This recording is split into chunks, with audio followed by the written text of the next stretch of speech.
सतगुरुदेव की जय। सर्वसंगत से प्रार्थना है, सत्संग प्रारंभ हो रहा है। कृपया सत्संग स्थल पर शांतिपूर्वक विराजमान होकर के श्रद्धा से सत्संग सुने। परमेश्वर की प्यारी आत्माओं से पुनर्निवेदन है, सत्संग प्रारंभ हो रहा है। कृपया सत्संग स्थल पर शांतिपूर्वक विराजमान होकर के श्रद्धा से सत्संग सुने। सत सही।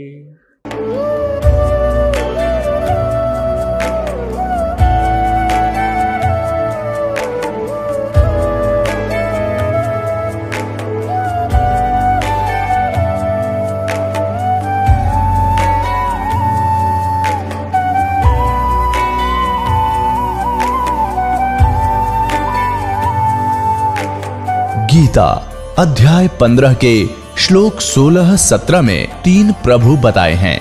ये 3 प्रभु कौन हैं? किस प्रभु की शरण में जाने के पश्चात जन्म और मरण समाप्त हो सकता है? 3 प्रभुओं में सबसे उत्तम परमात्मा कौन है? कैसा है? उसका क्या नाम है? इन सभी गूढ़ रहस्यों को जानने के लिए अवश्य सुनिए जगत गुरु तत्वदर्शी संत रामपाल जी महाराज के अमृत वचन। कहते हैं जब जब धरती पर अत्याचार और बुराइयां बढ़ती हैं, तब तब परमात्मा किसी न किसी रूप में अवतरित होते हैं। वर्तमान में संत रामपाल जी महाराज एकमात्र ऐसे मसीहा के रूप में सामने आए हैं जिनके बारे में कई भविष्यवाणियां पहले ही हो चुकी थीं। उनका उद्देश्य समाज से दहेज प्रथा, नशा, रिश्वतखोरी, भ्रष्टाचार, जातिवाद और अंधश्रद्धा जैसी बुराइयों को जड़ से समाप्त कर कलयुग में सतयुग जैसे माहौल की स्थापना करना है, जिससे सभी सुखी हो सकें। संत रामपाल जी महाराज ने समाज सुधार के लिए कई महत्वपूर्ण कदम उठाए हैं।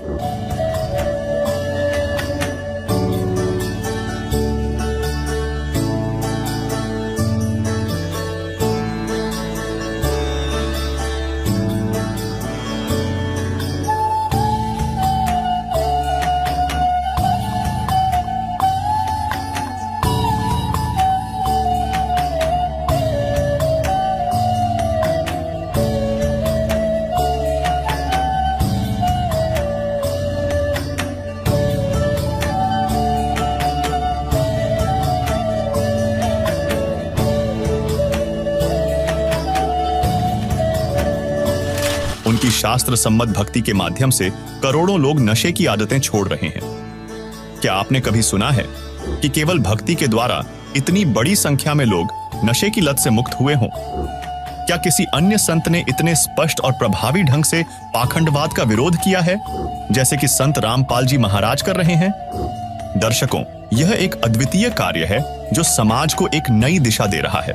संत रामपाल जी महाराज ने समाज सुधार के लिए कई महत्वपूर्ण कदम उठाए हैं। उन्होंने रक्तदान शिविर, निःशुल्क नेत्र शिविर, दहेज मुक्त विवाह, अंगदान शिविर और दंत चिकित्सा शिविर जैसे कार्यक्रमों का आयोजन कर हजारों लोगों की मदद की। 2023 में ओडिशा के बालासोर में हुए भीषण रेल दुर्घटना के दौरान उनके अनुयायियों ने सैकड़ों यूनिट रक्तदान कर घायलों की सहायता की, जो उनके समाज सेवा के प्रति अटूट समर्पण को दर्शाता है। कोरोना महामारी के समय जब अन्य धर्मगुरु पीछे हट गए थे और सरकार के पास लोगों के इलाज के लिए अस्पताल कम पड़ रहे थे, तब संत रामपाल जी महाराज ने सरकार से अपने आश्रमों को कोविड सेंटर में तब्दील करने का आग्रह किया। उन्होंने न केवल कोविड सेंटर में आने वाले सभी खर्चों का वहन करने का भी वादा किया, बल्कि इसके साथ साथ अनेकों प्रवासी मजदूरों के लिए भी आश्रमों के द्वार खोल दिए थे। इसके अलावा संत रामपाल जी महाराज अपने सत्संगों में इस बात पर जोर देते हैं कि न केवल जीवन में बल्कि मृत्यु के बाद भी देहदान के माध्यम से दूसरों की सेवा करनी चाहिए। उनके शिष्यों द्वारा वृक्षारोपण अभियान और प्राकृतिक आपदाओं के समय खाद्य व राहत सामग्री पहुंचाने का कार्य संत रामपाल जी की शिक्षाओं के प्रति उनकी गहरी आस्था और समर्पण को प्रदर्शित करता है। संत रामपाल जी महाराज के ये प्रयास समाज में एक नई जागरूकता फैलाते हैं और यह सिद्ध करते हैं कि वास्तव में एक मसीहा इस धरा पर अवतरित हो चुका है, जो सत्य, सेवा और मानवता की मिसाल पेश करते हुए सतयुग की स्थापना की दिशा में अग्रसर है। तो चलिए अब समाज सुधारक संत की समाज सेवा के विषय में इस स्पेशल एपिसोड में विस्तार से जानते हैं और जानते हैं कि आखिर भविष्य वक्ताओं ने अपनी भविष्यवाणियों में सच्चे मसीहा अर्थात जगत के तारणहार संत के बारे में क्या कहा है। सवाल नंबर 1, दहेज प्रथा, कन्या भ्रूण हत्या जैसी गंभीर समस्याएं परिवारों की खुशियों और भविष्य को तबाह कर रही हैं। क्या दहेज देने से लड़की का जीवन खुशहाल हो सकता है? समाज में इस दहेज प्रथा के खिलाफ जागरूकता और सुधार कैसे लाए जा सकते हैं ताकि इससे दहेज रूपी राक्षस का समूल नाश हो सके? दहेज एक ऐसी प्रथा है जिसमें विवाह के समय वधू के परिवार द्वारा वर के परिवार को संपत्ति या उपहार दिए जाते हैं। यह न केवल एक गलत परंपरा है, बल्कि इसके दुष्परिणाम विशेष रूप से गरीब परिवारों पर अत्यधिक गंभीर होते हैं। जब दहेज की मांग बढ़ जाती है तो गरीब परिवारों को भारी कर्ज लेने के लिए मजबूर होना पड़ता है। यदि दहेज की अपेक्षाएं पूरी नहीं की जाती तो वधू पर अत्याचार किए जाते हैं, उसे प्रताड़ित किया जाता है और परिवार या समाज के दबाव में उसे अपनी जान तक गंवानी पड़ जाती है। यह निंदनीय स्थिति न केवल महिलाओं के अधिकारों का उल्लंघन करती है, बल्कि समाज में नकारात्मक प्रभाव भी छोड़ती है। हमें इस प्रथा के खिलाफ आवाज उठानी चाहिए और एक ऐसा समाज निर्माण करना चाहिए जहां हर महिला को सम्मान और सुरक्षा मिले। इसी कारण कुछ स्थानों में ये मामले भी देखने को मिलते हैं कि दहेज के डर से लड़की को बोझ समझकर मां की कोख में ही मार दिया जाता है। इस कुकृत्य को कन्या भ्रूण हत्या कहते हैं। लेकिन दर्शकों, जरा सोचकर देखिए, विवाह में इतना खर्चा करना, दहेज देना, क्या इससे लड़की की जिंदगी में आजीवन खुशी बनी रह सकती है? जिसका जवाब है नहीं। इसीलिए दहेज रूपी राक्षसी कुप्रथा को खत्म करने के लिए लोगों को आध्यात्मिकता की ओर ध्यान देना बेहद जरूरी है।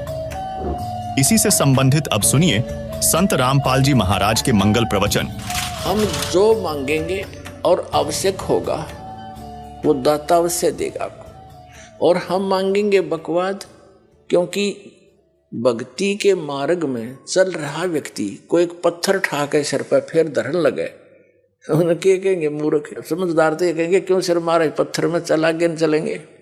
तो कहने का भाव ये है कि जो आप अनावश्यक वस्तु मांगोगे, जो आपके ऊपर पत्थर के रूप में होगा और भक्ति में बाधा करेगा इस सफर में, तो दाता वो दे को ना तापते, क्योंकि आपको आवश्यकता नहीं है उसकी और हम उसकी आवश्यकता मान रहे क्योंकि हम बालक है। तो इस प्रकार पहले दास चाहता है, बुद्धिमान समाज है, बहुत सावधानी से सोचना पड़ेगा आपने। जो किस लिए हम माया इकट्ठी करते हैं, कोठी और कार बनाने के लिए, और बेटा और बेटी के ब्याह में बकवाद करने के लिए, व्यर्थ का खर्चा करने के लिए, और ये बेमतलब के त्योहार चोर बनाकर बम पटाखे बजाकर फंड करने के लिए। तो ये भक्ता के काम नहीं है। ना जाने काल की कर डारे, किस विध ढल जा पासावे, और जिनाते सरते मौत खुड़क दी उनानु केड़ा हंसावे। हमने नोट ऐसे डर के रहना पड़ेगा या ना जाने के बिजली गिर जा। जैसे विवाह करते हैं बच्चों का, उसमें 6 महीने पहले तो जनता वाले घर वालों ने बेटी बहनी हो, और लड़के वाले की कभी बराबर खर्च वाले हैं, तो सारा पंगा पा रहे हर तरह का। तो उसके लिए फिर कितना डीजे लाएंगे, हाँ, फिर बड़ी बड़ी बारात, और ये सारा काम बिगाड़ा नहीं फिल्मों ने। फिल्मों में देखा आपने, कोई सिंपल वे तो ब्याह होता, बकवाद करें सारी, बड़े बड़े राजे महाराजा की तरह आगे पाछे बैंड बाजते चल और तुरु तुरु तुरु करते चले हैं, लंबे चौड़े लैंप ला के फंड कर रहे। ये ब्याह करो बकवाद, तुम जुलूस तो पहले काट दे बालका का। तो हमने इस विवाह को बहुत सिंपल वे से करना है, कोई विशेष व्यवस्था नहीं करनी। वैसे तो बुद्धिमान व्यक्ति कोशिश तो अभी कर रहे हैं कि भाई हम तो चुन्नी पे ले आए लड़की को, चुन्नी पे लावे, पर ठीक है, वो भी तो ब्याह है, वो कौन सा ब्याह को नहीं हुआ। और ये 36 बकवाद करके गाना और बजाना, घुटी लानी, फंड करना, डीजे नाचना, ये बकवाद तो नहीं करने। ना दहेज देना, हम दहेज देकर अपनी बेटी को कितने दिन सुखी कर सकते हैं, कुछ सोच कर देखो। कर सकते हो सुखी? बेमतलब का वो बकवाद और भागी निकम्मा बालक है, फिर नो लालच करें जहाँ उसने सतावा लड़की न कोर जा, वो पीवा घुट्टी रो घर ते लाओ बेचारी रो पीट के घर वाले दें चल बस जाएगा बेटी का बसेगा भगवान ते, और उससे हमने दूर कर रखी तो वो तो फिर कर्म में बसेंगे जिसे उसके है। हम सबसे पहले वो धन देंगे अपनी बेटी को जो कभी खर्च नहीं होगा और हर समय उसका साथ रहेगा, सारी आपदाओं को टालेगा और 2 रोटी समय पर देगा। ऐसे हम अपने बेटे को इस मार्ग पर लगाएंगे, वो अपने पर निर्भर होगा, भगवान पर विश्वासी होगा और ज्ञान होगा कि आज मैं दहेज लूंगा कल इसका गधा बन कर दूंगा, क्या फायदा लेने का। तुमने उस दरगाह का मैल नहीं देखा और धर्मराज के तिल तिल का लेखा। हमने अपनी परंपराएं बिगाड़ ली। मनुष्य जीवन मिला था केवल भक्ति करने के लिए और मनुष्य जीवन का मूल काम हम भूल गए। हम यहाँ की परंपराओं को बनाकर इसमें अपनी शान शौकत समझने लग गए।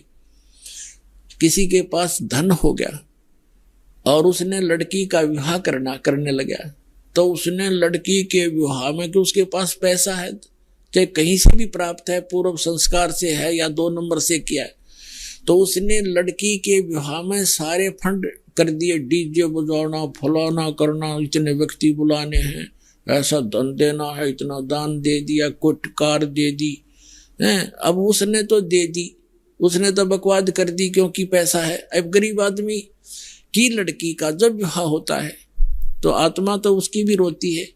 तो पिता भी समझता है कि आज पड़ोस में एक लड़की का विवाह हुआ है, उसको ऐसा वैसा दिया गया है, इतने उसको कपड़े दिए हैं, इतने गहने दिए, तो वो गरीब व्यक्ति अपनी बेटी के मुंह की तरफ देखता है, कहीं इसके मन में ठेस ना पहुंचे बेटी को। तो जितना उसका सामर्थ्य होता है उससे ज्यादा कर्जा वर्जा करके अपनी बेटी को कोशिश करता है वो आइटम पूरे करने की, लेकिन फिर भी उतना नहीं कर पाएगा और नुकसान और कर्जवान भी हो जाएगा।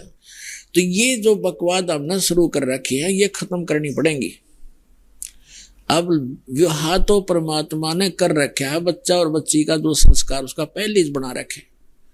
बाद में तो हम बेमतलब का ड्रामा और अपनी बकवाद दिखाते, लोग दिखावा करते। हमने बच्चों का विवाह कति सिंपल वे से करना चाहिए। अब जैसे हम बकवाद करी, एक ने बड़े धूमधाम से लड़के का विवाह था, डीजे बजवाया, सारे सांग करवाए हैं, खूब ठाठ तर बड़े गाने बनवा कर तैयार कर लिए और विवाह के लिए जा रहे थे।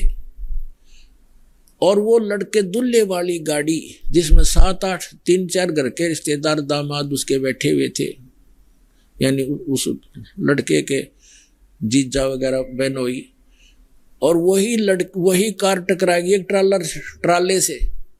वो दुल्हा भी मर गया और वो बहनों के बटे हुए मर गए 1-2 साथ में ही। वह कुंबा गानी होगी।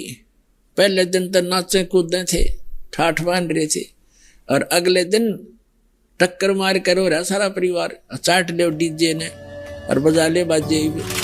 दहेज प्रथा को समाप्त करने के लिए अनोखे प्रयास की जरूरत है और यह प्रयास संत रामपाल जी कर रहे हैं। संत रामपाल जी महाराज ने अपने अनुयायियों को दहेज मुक्त विवाह की दिशा में हमेशा प्रेरित किया है, जिसके परिणाम स्वरूप उनके सानिध्य में लाखों सादगीपूर्ण विवाह संपन्न हो चुके हैं, जिसमें किसी प्रकार का कोई दहेज का लेन देन नहीं किया जाता, बल्कि यह विवाह मात्र 17 मिनट में गुरुवाणी द्वारा पूर्ण परमात्मा सहित विश्व के सभी देवी देवताओं को साक्षी मानकर किया जाता है, जिससे उनके जीवन में दुख नहीं आते। अब देखिए संत रामपाल जी महाराज के सानिध्य में हुए दहेज मुक्त विवाह की यह रिपोर्ट। आप सभी को बता दें कि अभी हम सतलोक आश्रम उर्दन जिला बैतूल मध्य प्रदेश में मौजूद हैं और यहाँ पे संत रामपाल जी महाराज जी के सानिध्य में विशाल समागम का आयोजन किया गया है, जिसका आज द्वितीय दिवस है। और इस द्वितीय दिवस में आज रक्तदान, देहदान और दहेज रहित शादियां संपन्न की जा रही है। जैसे कि आप बता दें कि आज के समाज में जहाँ पे लोग साज सज्जा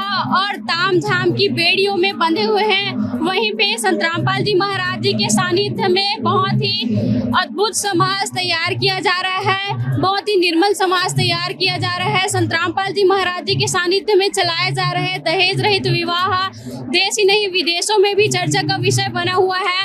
और संत रामपाल जी महाराज जी के जो अनुयायी है वे मात्र 17 मिनट में अपने गुरु वाणी के साथ में इस विवाह को संपन्न करते हैं और एक दूसरे का सुख दुख में साथ देने का वचन निभाते हैं और अपने गुरुजी के बताए मार्ग पर चलते हैं, बुराइयों को त्याग कर एक बहुत ही स्वच्छ समाज, निर्मल समाज तैयार करें। संत रामपाल जी महाराज जी के अनुयायी आप यहाँ पे देख सकते हैं, जिन जोड़ों का यहाँ पे विवाह हुआ है वे यहाँ पर बैठे हुए हैं, उनके हाथों में जीने की राह पुस्तकें हैं।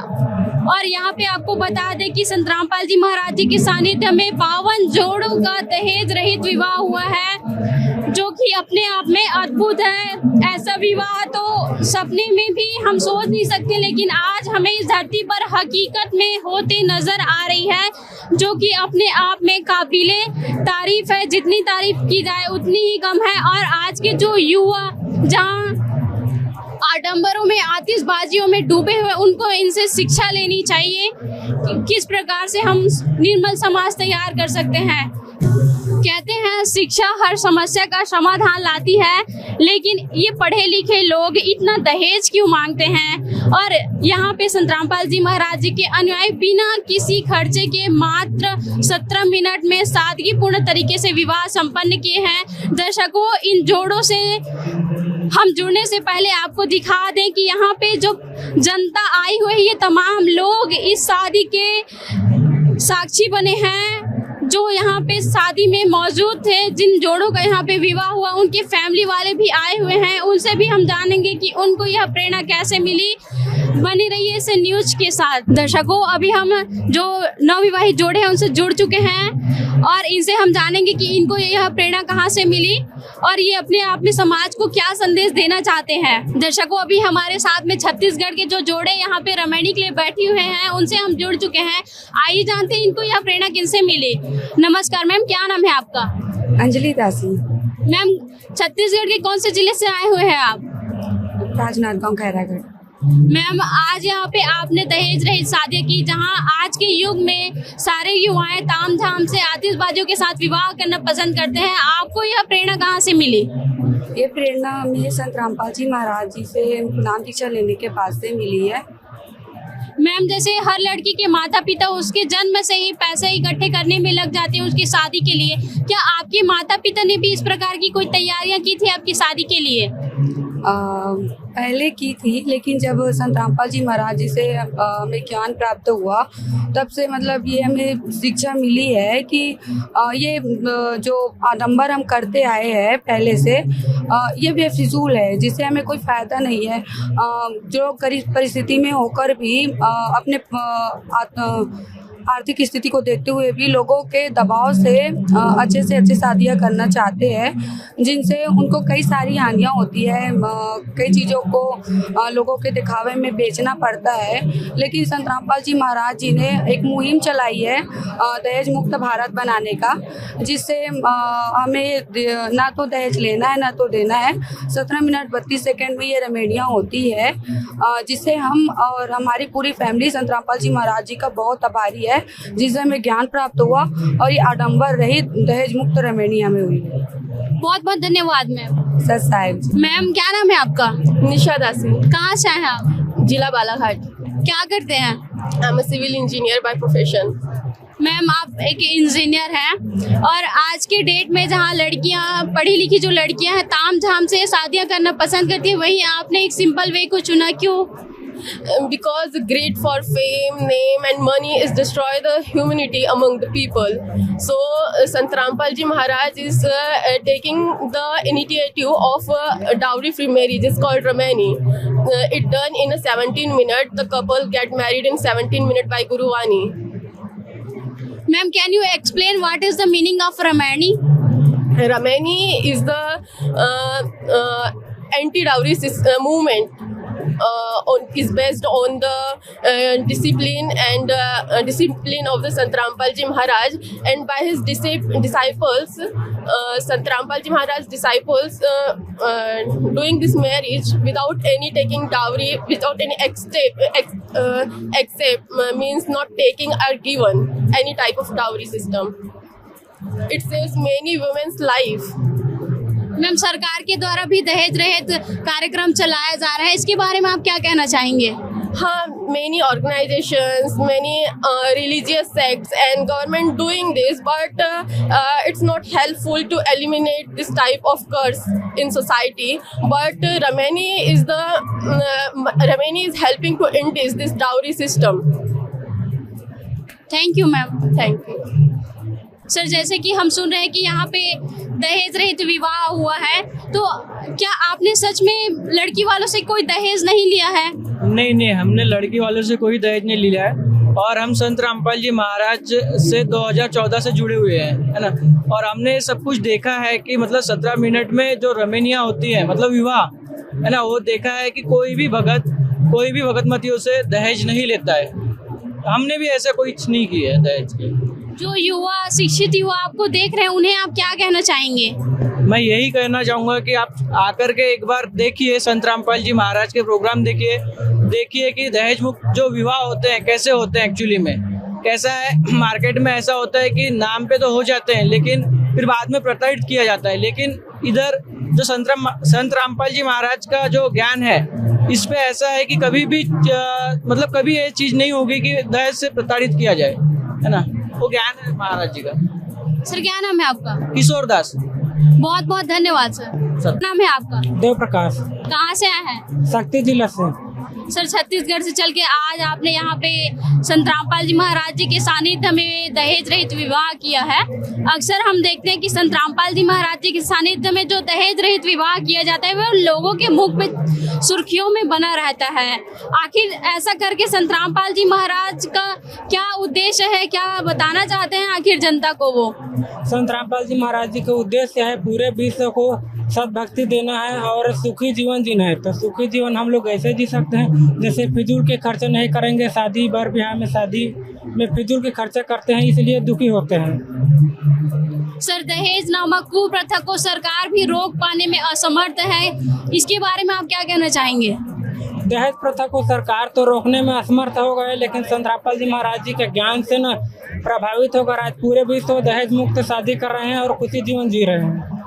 बहुत बहुत धन्यवाद सर। Thank you. मैम, क्या नाम है आपका? रिद्धि दासी। कहाँ से हैं आप? ग्राम बोरगांव, जिला बैतूल, मध्य प्रदेश। मैम, आज आपने यहाँ पे बिना किसी रीति रिवाज के दहेज मुक्त विवाह किया है, इसकी प्रेरणा आपको कहाँ से मिली, क्या कहना चाहेंगे? ये प्रेरणा हमें संत रामपाल जी महाराज जी के तत्व ज्ञान से मिली है।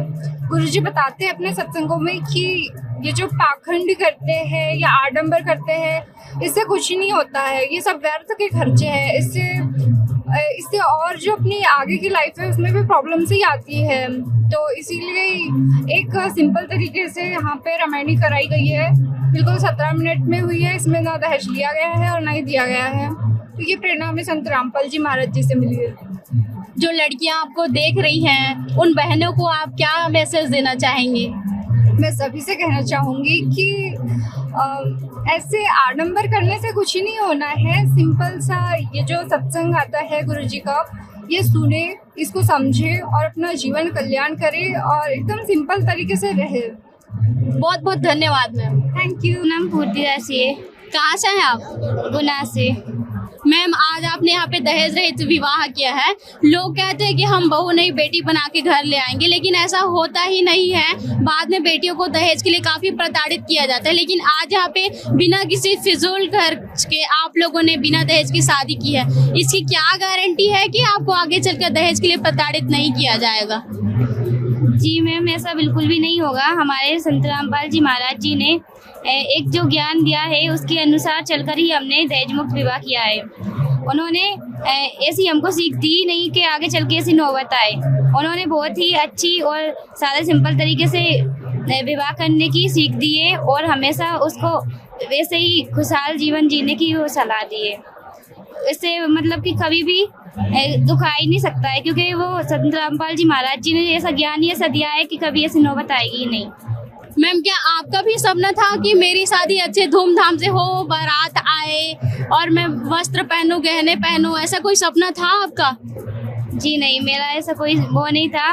मेरा तो हमेशा से यही सपना था कि मेरी शादी ऐसी हो कि ना तो मैं किसी के ऊपर बोझ बनूं और ना ही खुद को दुखी हो शादी के बाद। कि आज माँ आजकल शादियाँ हो तो रही हैं, लेकिन वो माँ बाप को दुखी कर देती है बाद में। आज मैं बहुत खुश हूँ और मेरे माँ बाप को भी बहुत खुशी है मेरी शादी की। सर, क्या आपने सच में इनसे कोई दहेज नहीं लिया है? बिल्कुल नहीं। सर, इसकी क्या गारंटी आगे चलकर आप लड़की को सुखी से रखेंगे? इसकी ये गारंटी की, क्योंकि मैं संत रामपाल जी महाराज के जो ज्ञान है उससे अच्छी तरह के वाकिफ हूँ और उनके द्वारा जो सीख दी गई है यही है कि दहेज मुक्त वैवाहिक जीवन जीना है। सवाल नंबर 2, दुनिया में सामाजिक बुराइयों का अंत कैसे होगा और क्या वास्तव में इन्हें जड़ से मिटाया जा सकता है? आज वैश्विक स्तर पर नशा, रिश्वतखोरी, भ्रष्टाचार, दुराचार, लूट-खसोट, अंधविश्वास और पाखंडवाद जैसी बुराइयां तेजी से फैल रही हैं, जो समाज को गंभीर संकट में डाल रही हैं। अब सवाल उठता है कि इन बुराइयों का वास्तविकता में अंत कैसे हो सकता है? दर्शकों, नशे का बढ़ता प्रचलन, जिसमें बीड़ी, सिगरेट, तंबाकू, शराब और अन्य नशीली दवाओं का दुरुपयोग शामिल है, ये बुराइयां समाज के अधिकतर युवा वर्ग को दुर्गति की ओर ले जा रही हैं। इसके अतिरिक्त व्यभिचार, भ्रष्टाचार इत्यादि ऐसी अन्य बुराइयां हैं जो समाज को पूरी तरह से खोखला कर रही हैं। इसके अलावा वर्तमान मनुष्य के आचरण की अगर बात करें तो आत्महत्या की प्रवृत्ति, अश्लील फिल्मों और शो के रूप में गंदा मनोरंजन भी हमारे मानसिक और आध्यात्मिक विकास में बाधा डाल रहे हैं। इसने मानव की सोचने की क्षमता को विकृत कर उन्हें शैतान बना दिया है, अर्थात नैतिकता का पतन धीरे धीरे होता जा रहा है। अगर बात करें समाज में फैले पाखंडवाद की, तो पाखंड पूजा के नाम पर बलि देना, मूर्ति पूजा, अंधश्रद्धा भक्ति ने समाज के नैतिक मूल्यों और मनुष्य जन्म के मुख्य उद्देश्य मोक्ष प्राप्ति को ध्वस्त कर दिया और मानवता के अस्तित्व के लिए एक गंभीर खतरा पैदा कर दिया है। लेकिन अब ये सभी बुराइयां कैसे होंगी समाप्त? सुनिए संत रामपाल जी महाराज के विचार। ऐसा जुल्म फैल गया जनता में, भाई ने भाई देखकर राजी नहीं, प्राण भाई का प्यार नहानी, पैसा पैसा नजर आता है, या बकवादें आती हैं, डीजे, शराब पीना, सरेआम बहन बेटियों के साथ बदतमीजियां होनी, ये समाज बना दिया नकली संतों ने। अब इसको सुधारना है, इस तत्व ज्ञान से सुधरेगा, 100% सुधरेगा, क्यों सब दुखी हो चुके। अब एक से एक बढ़िया टेलीविजन बना लिए, दिन रात गाने, फैक्स ये के बोलना एफएम के, और टेलीविजन, इसमें मोबाइल छोटा सा, इसमें पूरी फिल्म 3-3, 4-4, 10-10 घंटे की बकवाद भर के, और सब देख देख कर छक लिए, क्योंकि ये आत्मा की खुराक नहीं और मन की सेटिस्फेक्शन हो ही नहीं सकती, चाहे कितना के में बना ले। आप एक गाना बढ़िया सा चलता है कोई फिल्म में, एक बार तो सब के मुंह पर वही होता है, और हफ्ते पीछे वो कहीं चले तो भी अच्छा ना लगता। तो इस प्रकार एक समय ऐसा आएगा, इन बकवाद सब छक लेंगे, और किसी का कैंसर, किसी का ब्रेन ट्यूमर, किसी के फेफड़े गल गए, किसी का अधर्म मारेगा, किसी को मेंटल हो जाएगा, टेंशन, तो ये सारे की ब्रह्मटी होगी। जब ये भौतिकवाद के परेशान किए हुए फिर आध्यात्मिकवाद को ग्रहण करते हैं, फिर ये सीधे पूछड़ होंगे इनके, जब आएंगे भगवान भी बजेंगे, ब्रह्मटी करवा लेंगे, तो फिर ये समाज सुधरेगा। इस ज्ञान को सुनेंगे, इस आध्यात्मिक, इस तत्व ज्ञान के बिना और कोई भी ज्ञान ऐसा नहीं जो पृथ्वी पर शांति पैदा कर सके या माया से मन हटा सके, और साथ में परमेश्वर पावर हमारे साथ होगी, तब ये मन टिकेगा।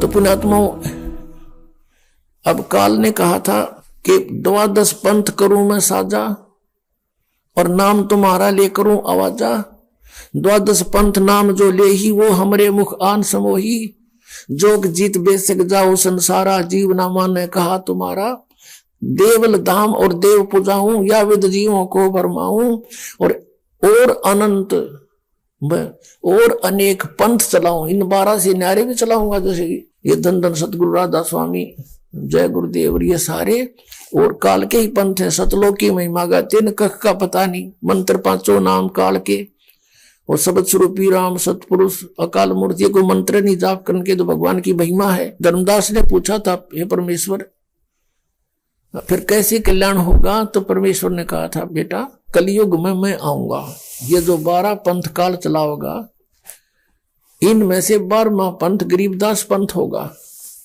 और संवत 1774 हुई ता दिन प्रेम प्रगटे जग सोई। प्रगट हुआ मम वाणी, मेरी वाणी गरीबदास जी के माध्यम से फिर दोबारा प्रकट होगी, मेरी महिमा की वाणी। क्योंकि तब तक ये काल के दूत जो कबीर पंथ में घुसेंगे, ये कबीर सागर को भी कुछ थोड़ा बहुत अपने हिसाब से परिवर्तन करेंगे, मेरी वाणी को ये नाश करेंगे।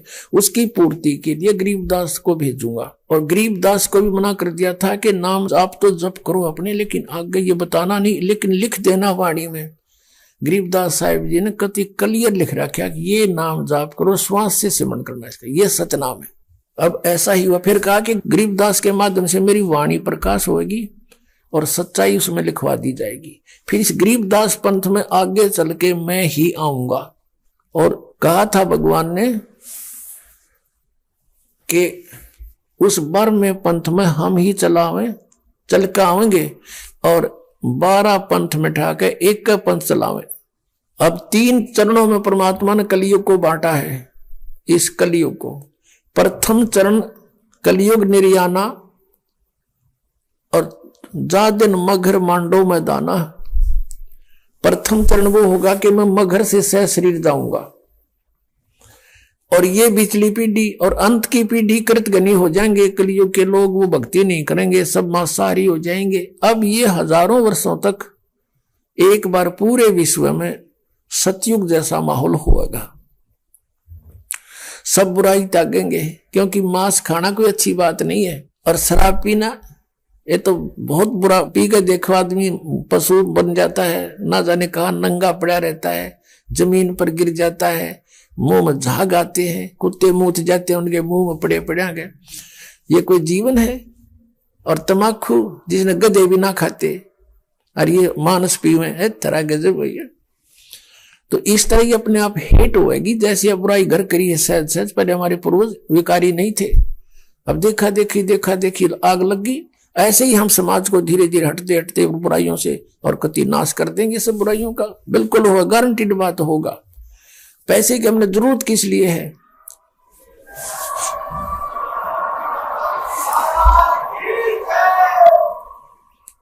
अब पैसे की हमने आवश्यकता किस लिए? जो हमने अपनी रीतियों को गना फैला दिया। विवाह करते हैं उसमें बकवाद कराने, बच्चों का सहयोग जोड़ना है, 2 आदमी इकट्ठे हो तो 4, और भाई हमारी पुत्री आपके पुत्र से विवाह, बात खत्म हुई। परमात्मा ने संयोग जोड़ ही रखा है। वो खाओ 2 रोटी चलो अपने अपने घर ने, कुछ नहीं देना कि परमात्मा पर विश्वास रखो, जो बेटी के भाग में उसको अवश्य मिलेगा। माँ बाप मर जाते, उनके बेटी देखा हुआ सबसे सुख से रह रही है। तो पुण्यात्मा, इस तरह हमने भगवान पर आसरा फेर करना पड़ेगा। हम अपने तरीके से आप धनी बनना चाहते हैं और अपने बच्चों को धनी बनाना चाहते हैं। हम दूसरे से धन लेकर धनी बनना चाहते हैं, 7 जन्म नहीं बन सकते, ये सत्कर मान लेना। हम परमात्मा की भक्ति ऐसी करेंगे जो हमें हमारी किस्मत से अधिक भी देगा, अगर आवश्यकता होगी तो। वो परमात्मा मिल गया हमने। इसलिए भगवान को खोजा करते थे जब हम अपना प्रयत्न करके थक लेते, मेहनत मजदूरी बिजनेस, और उसमें घाटा होता तो हम भगवान को खोजा करते थे। वो ऐसी शक्ति है हमारे इन घाटिया ने पूरी कर दे। अब वो भगवान हमने सीधा ही मिल गया, अब हमने क्या जरूरत है कहीं और उठ पटांग काम करने की। और भक्ति की स्थिति को बनाए रखने के लिए, परमात्मा में आस्था बनाए रखने के लिए परमात्मा कुछ समय आते रहते हैं, कुछ समय कहीं रह जाते हैं, कुछ समय कहीं रह जाते हैं। उस क्षेत्र में फिर भक्ति पनप जाती है, मालिक की आस्था बनी रहती है। और ये भगवान जो ब्रह्म है, ये काल ये चाहता है कि ये जीव नास्तिक हो जाए, इनको ऐसी साधना दी जाए जो साधना करते करते थक जाए, इन पर आपत्तियां आती रहें, ये नास्तिक हो जाए, भगवान को भूल जाए। वर्तमान में ये सभी पंथ जो राधा स्वामी पंथ, धन धन सतगुरु, सच्चा सौदा, डेरा सिरसा वाला, जगमाल वाली आला, एक गंगुआ में लठगाड़ रखा 600 मस्ताना, एक जय गुरुदेव, एक दिल्ली में कृपाल आश्रम, और ये हंसा देश वाले सतपाल जी, और ये जिसमें बाल योगेश्वर कहें, ये सारे काल के दूत हैं, इनके पास भक्ति नहीं। और इनकी ऐसी दुर्गति हो रही है, इनके अनुयायियों की भी। और फिर ये क्या कहते हैं, भाई कर्म का दंड तो भोगना ही पड़ेगा। ये क्या कहते हैं कि जो प्रारब्ध में कर्म लिखा है वो तो भोगना ही पड़ेगा। इससे भगवान का कोई लेना देना नहीं। आप भक्ति करते रहो, आपका आगे सुख हो जाएगा अगले जीवन में। अब पुण्यात्माओं, दुख होता है पाप तय और सुख होता है पुण्य से। आप जी के ऊपर जो आपदा आई है, आपत्ति आई है, वो आपके पाप कर्म से आई है। और कोई ये कहे कि ये तो तूने भोगना ही पड़ेगा, आगे भक्ति कर ले। अरे भले आदमी हो, किसी के पैर में कांटा लग गया हो और उसको पीड़ा हो रही है और कांटा दिखाई ना देता हो और वो कहे कि मुझे बहुत पीड़ा हो रही है, कोई व्यक्ति उसके पैर को देखकर बताए कि तुझे कांटा लग गया है जिस कारण से तुम्हें ये पीड़ा हो रही है।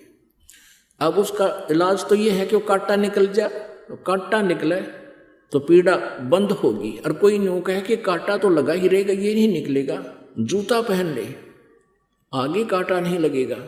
कांटा लगे पैर में जूता पहना नहीं जा सकता। कांटा निकले, पीड़ा बंद हो, फिर जूता पहना जा। और फिर वो जूता कभी नहीं निकालेगा इस डर से कि कहीं फिर बिजली ना गिर जाए, ए भगवान कदे फिर कांटा ना लग जाए। तो पुण्यात्माओं, आज जिसके ऊपर आपत्ति आई है वो पाप कर्म रूपी कांटा लगा हुआ आपके, और ये कांटा निकाला जाएगा पहले आपका, और फिर आपको मर्यादा बताई जाएंगी कि ये मर्यादा नहीं तोड़ना, बीड़ी शराब मांस तम्बाकू रिश्वतखोरी चोरी जारी नहीं करना और उपासना नहीं करना, ये मर्यादा है। और ये राम नाम का जाप साधना करना, ये फिर जूता दिया जाएगा आपको। और वो दुखी आत्मा जिसको ये सुख होगा, फिर ये राम नाम के जूते ने कभी नहीं निकालेगा इस डर से ये भगवान कहीं फिर वो कष्ट आपत्ति ना आ जाए। तो इस प्रकार तब ये भक्ति सफल होगी। अब जिन पुण्यात्माओं को ऐसा ऐसा सुख हुआ, मेरे पास इतनी चिट्ठी हो जाती है प्रत्येक सत्संग में, और फिर जब फुर्सत मिलती है पढ़ता हूँ, मेरी आंखों में आंसू आ जाती हैं। ऐसे ऐसे दुख थे इन प्राणियों पर, आज परमात्मा ने ऐसे सुखी कर दिए वो कुछ ही दिनों में। हे परमात्मा, हे दयालु, आपके बच्चे आपको ढूंढ रहे थे, लेकिन आपने आप ही आकर हमें ये बताया कि मैं कौन हूँ और कहाँ हूँ। हम अभी तक भटक रहे थे। अब फिर उन पुण्यात्माओं को जो कष्ट में थे आज सुख मिल गया।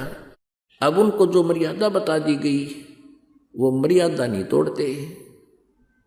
उनको जरा सा भी किसी कारण से, जैसे एक बहन मेहंदी ला के आएगी और हमने उसको कहा भी ये नहीं लानी चाहिए थी, नो बोले जी दोनों कान पकड़ लिए, पता नहीं था मुझे, आगे नहीं लगाऊंगी, बिल्कुल नहीं लगाई। फिर बोल कर तो किस लिए लगाएंगे, ये ड्रामाबाजी किस लिए कर रहे हैं परमात्मा।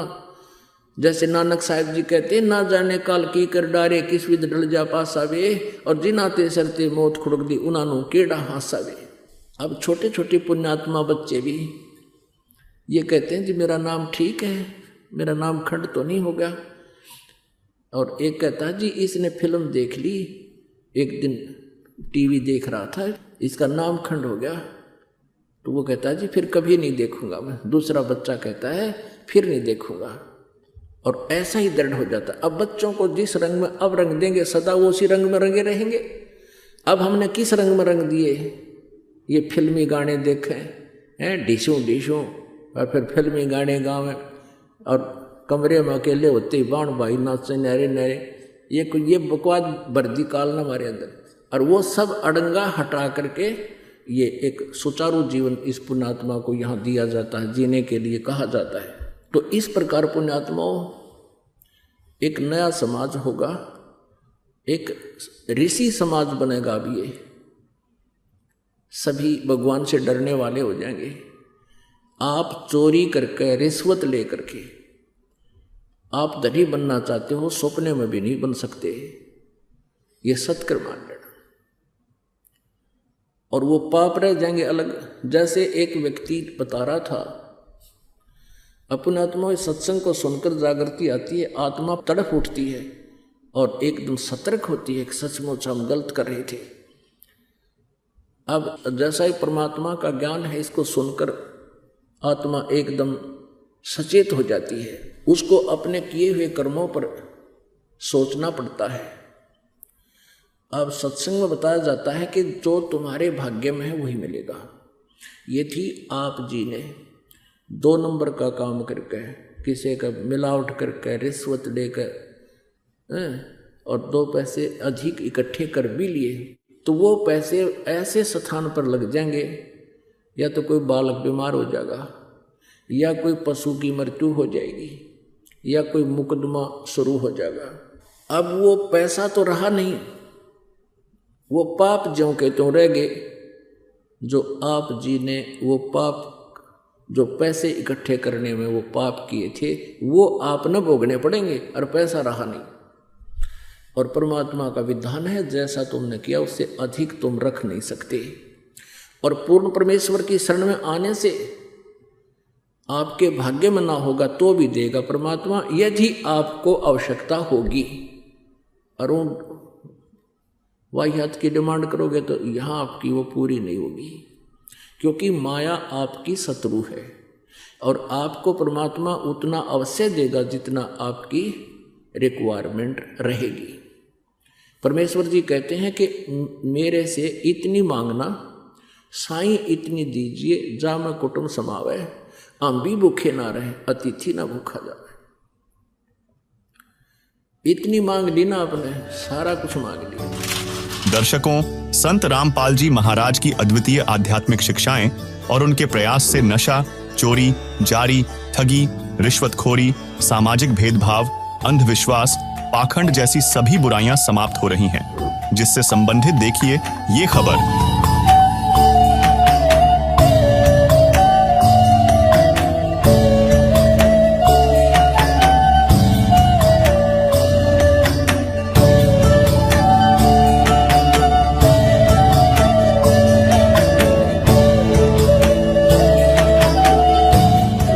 हमने जाना कि कैसे संत रामपाल जी महाराज जी ने समाज सुधार के कार्यों में अपना अमूल्य योगदान ही नहीं दिया, अपितु करोड़ों लोगों की जिंदगी को दहेज, नशा जैसी बुराइयों से नष्ट होने से बचाया है।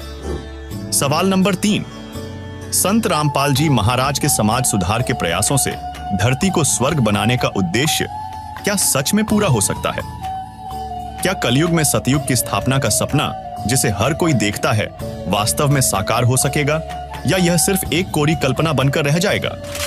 संत रामपाल जी महाराज के प्रयासों से धरती को स्वर्ग बनाने का सपना अब केवल एक कल्पना नहीं, बल्कि साकार होती हकीकत बन रहा है। उनके अनुयायियों की निःस्वार्थ सेवा, सत्संगों के माध्यम से जागरूकता और सच्चा आध्यात्मिक ज्ञान और अंधविश्वासों का खंडन इस बात का प्रमाण है कि कलयुग में सतयुग की स्थापना का यह सपना धीरे धीरे अपनी जड़ें जमा रहा है। क्योंकि पूर्ण संत के वचनों में पूर्ण परमात्मा की आध्यात्मिक शक्ति होती है, जिससे उनका एक भी वचन खाली नहीं जाता। परमात्मा ने कहा है, संत वचन पलटे नहीं, चाहे पलट जाए ब्रह्मांड। यानी संपूर्ण ब्रह्मांड पलट सकता है, लेकिन संत द्वारा बोले गए वचन कभी नहीं बदलते। और वर्तमान समय में पूर्ण संत केवल संत रामपाल जी महाराज हैं, जिनकी शिक्षाओं और तत्वज्ञान से प्रेरित होकर संपूर्ण मानव समाज बुराइयों को शीघ्रता से त्याग कर रहा है। अंत में यह ज्ञान धीरे धीरे संपूर्ण विश्व में फैल जाएगा और फिर पूरा विश्व संत रामपाल जी महाराज जी के तत्वज्ञान को समझकर सभी प्रकार के आडंबरों व बुराइयों को त्याग कर उनसे नाम उपदेश प्राप्त करके एक परमेश्वर कबीर जी की भक्ति करेगा, जिससे धरती पर फिर से सतयुग जैसा माहौल स्थापित हो जाएगा। अब ये पीक टाइम आ गया, ये बिल्कुल गोल्डन चांस है आपका, एक स्वर्ण युग है भक्ति का। इसमें लगभग हजारों वर्षों तक अब ये भक्ति चलेगी। जो पाप आत्मा है नहीं मानेंगे, वो नष्ट हो जाएंगे, मरते जाएंगे, चले जाएंगे, वो तो अपने 84 लाख योनियों में। आगे क्या होगा कि आप जी के घरों में ऐसी संतान आवेंगी जिनके पुण्य कर्म बहुत ही अच्छे होंगे, और कुछ ऐसे प्राणी हैं जो पार हुए नहीं और उनको ये ज्ञान याद रह गया, वो काल के जाल में आए नहीं, और फिर जब यहाँ से चलते हैं जो पुकार करते हैं, भगवान हमारी रक्षा करो, हे भगवान हम तो गलत जगह आ गए, हमसे गलती बन गई, तो उनको परमात्मा सटोक रूप में रख लेता है अपने। यहाँ एक मिनी सतलोक है, एक राजदूत भवन कहते हैं ऐसे, तो वहाँ रख लेता है बीज रूप में सबको। और अब उन पुण्यात्माओं को फिर इस कलयुग के इस पीक टाइम में, इस स्वर्ण युग में अब जन्म देगा। पहले आप जी को तैयार कर रहे हैं, उनके आने योग्य आपके खेत तैयार कर रहे हैं उस बीज को बोने के लिए। तो वो जो आएंगी वहां से स्टॉक जो परमात्मा का पहले का या कुछ यहाँ पर आए हुए हैं, जन्म लिए हुए हैं, तो ये सभी फिर आगे फैलेंगे पृथ्वी पर, और पूरी पृथ्वी पर एक सतयुग जैसा फिर पुनः माहौल होगा। आग लग रही है आजकल, माया माया सारा दिन देख ले, किसी ने किसी ऑफिस में जाकर देख ले, किसी दुकान पर देख ले, किसी कोर्ट कचहरी में देख ले, बस सारा दिन माया की दौड़ लग रही है। और भाई ने भाई देख कर राजी नहीं, बहन भाई का प्यार रहा नहीं, पिता पुत्र का प्रेम नहीं रहा, माया के फिर कोई शराब पीता है, कोई कुछ करता है, कोई बकवाद करता है, सिनेमा देखते। आज मनुष्य का जीवन नहीं रहा मनुष्य वाला। इस ज्ञान से और परमात्मा के समाधान से जीव को इसे सुख देगा मालिक सोच भी नहीं सकते। जो पहले हम सुना करते, द्रौपदी का चीर बढ़ा दिया, पुण्यात्मा समय को नहीं तो 2 घंटे सत्संग और करूँ जब ये सारा लिंक लगे, लेकिन समय आने पर फिर बताएंगे। तो इस प्रकार वो परमात्मा अपनी प्यारी आत्माओं को, अब जैसे क्या होता है कि जैसे ही बाप जी पार हो गए वह हो गए, नहीं होए ना वो फिर स्टॉक, या तो स्टॉक रूप में रख दिए जाएंगे या फिर काल के हाथ चढ़ जाएंगे। उनमें से ब्रह्मा विष्णु महेश बना होगा, उन्हीं में से मनु जैसे महाराज बना होगा। वो पहले वाले मनु तो 84 लाख यूनियों में पहुंच गए हैं, और उन्हीं में से व्यास बना होगा, उन्हीं में से और पाराशर, ये पूरे पात्र तैयार कर रखे उसने। तो वो धक्के खाते आंडेंगे, अपने पुण्य का नाश कर लेंगे और फिर वो बर्बाद हो जाएंगे। और उन्हीं में से कुछ पुण्यात्मा ऐसी है मालिक, फिर उनको दोबारा कलम चढ़ा होगा, जैसे द्रौपदी को ऐसे आकर के रक्षा की, फिर धीरे धीरे अब उनका मनुष्य जन्म होगा। अभी तक तो नरक में पड़े हुए ये 5 पांडव और ये द्रौपदी वगैरह, तो वो शरण छोड़ करके ऐसे चले गए। फिर भी कहते हैं बेटा बाप से विमुख होई, पूत पिता से विमुख होई, तो भी पिता जान मल धोई। अगर पुत्र पिता से विमुख हो जाता है, यानी पहले विशेषकर पुत्र ही जो है बकवाद करा करते, बेटियां नहीं, ऐसा जैसे आजकल हो जाता गड़बड़ी, तो पुत्र ही पिता से विमुख हो जाता, दारू घुट्टी पीने लग जाता, बदमाशा दौरा बैठने लग जाता। तो पिताजी फिर भी वो कभी भी आकर के माँ पिता के शरण में गिर जाता है, जो गलतियां कर रहा होता है, तो पिताजी उसके सारे दोष माफ कर देता है। तो ऐसे ये परमात्मा इतना कुछ गलती किए हुए हमको फिर भी आकर के संभाल लेता है, कलम चढ़ाता है। तो ऐसे द्रौपदी और अन्य टटेरी आदि जितनी पुण्यात्माएं थी, वो पूर्ण परमात्मा ही उनकी समय समय पर मदद करता है। सवाल नंबर 4, क्या संत रामपाल जी महाराज के विषय में पहले से किसी भविष्य वक्ता ने भविष्यवाणी कर रखी है? क्या उन भविष्यवाणियों में संत रामपाल जी खरे उतरते हैं? जी हाँ, संत रामपाल जी महाराज और इस समय के विषय में विश्व प्रसिद्ध भविष्य वक्ताओं ने भविष्यवाणियां कर रखी हैं, और उन भविष्यवाणियों पर संत रामपाल जी महाराज 100% खरे उतरते हैं। तो चलिए अब हम आपको एक महान संत के विषय में की गई भविष्यवाणियों को जानते हैं, और वे भविष्यवाणियां किस पर सटीक बैठती हैं यह भी प्रमाण सहित देखते हैं।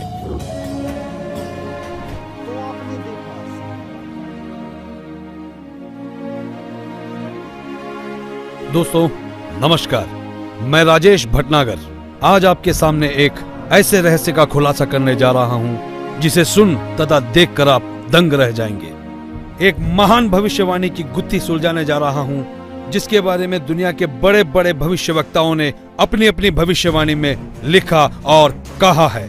सभी महान भविष्यवक्ताओं की भविष्यवाणी में एक ऐसे महापुरुष के बारे में बताया गया है जो इस विश्व को नया आध्यात्मिक ज्ञान देगा, जिसके विचारों के प्रभाव से तीसरा विश्व युद्ध भी टल जाएगा। मैं जानता हूं कि हर शख्स के दिल और जुबान पर एक ही सवाल है कि वो महापुरुष कौन है, कहां है, कैसे दिखता है, क्या वास्तव में उस महापुरुष ने इस पृथ्वी पर जन्म ले लिया है? दोस्तों, हमारी रिसर्च टीम ने इस रहस्य से पर्दा उठाने का बीड़ा उठाया कि यदि भविष्यवाणियां सत्य है तो वो महापुरुष भी इस पृथ्वी पर अवश्य है। इस रहस्य की गहराई को जानने के लिए हमारी रिसर्च टीम ने कई भविष्यवक्ताओं के सीक्रेट कोड को डीकोड किया, और जो रहस्य उजागर हुआ उसने हमें अचंभित कर दिया। जी हाँ, वो महापुरुष जिसके बारे में सदियों से बातें होते हुई आ रही हैं, वो महापुरुष इस धरती पर आ चुके हैं। यही वो महापुरुष है जिसकी ऊर्जा से अखंड पृथ्वी पर मानवता का उत्थान होगा। भारत से अखंड पृथ्वी का संचालन होगा। विश्व युद्ध भी टलेगा। स्वर्ण युग की शुरुआत होगी और राम राज्य फिर से स्थापित होगा। हिंदुस्तान विश्व धर्मगुरु रूप से जाना जाएगा। दोस्तों, मैं राजेश भटनागर आपको एक अनोखी परिक्रमा पर ले जा रहा हूँ। ये सफर भविष्यवक्ताओं की भविष्यवाणी का है। तो चलो मेरे संग और जानो उस महापुरुष का रहस्य। 15वीं सदी के विश्वविख्यात भविष्यवक्ता मिशेल दी नोस्ट्राडामस ने कई भविष्यवाणियां की और कई बार उनका मजाक भी उड़ाया गया, लेकिन उनकी हर भविष्यवाणी सत्य साबित हुई। चलिए देखते हैं महान भविष्यवक्ता नोस्ट्राडामस की भविष्यवाणी क्या कहती है।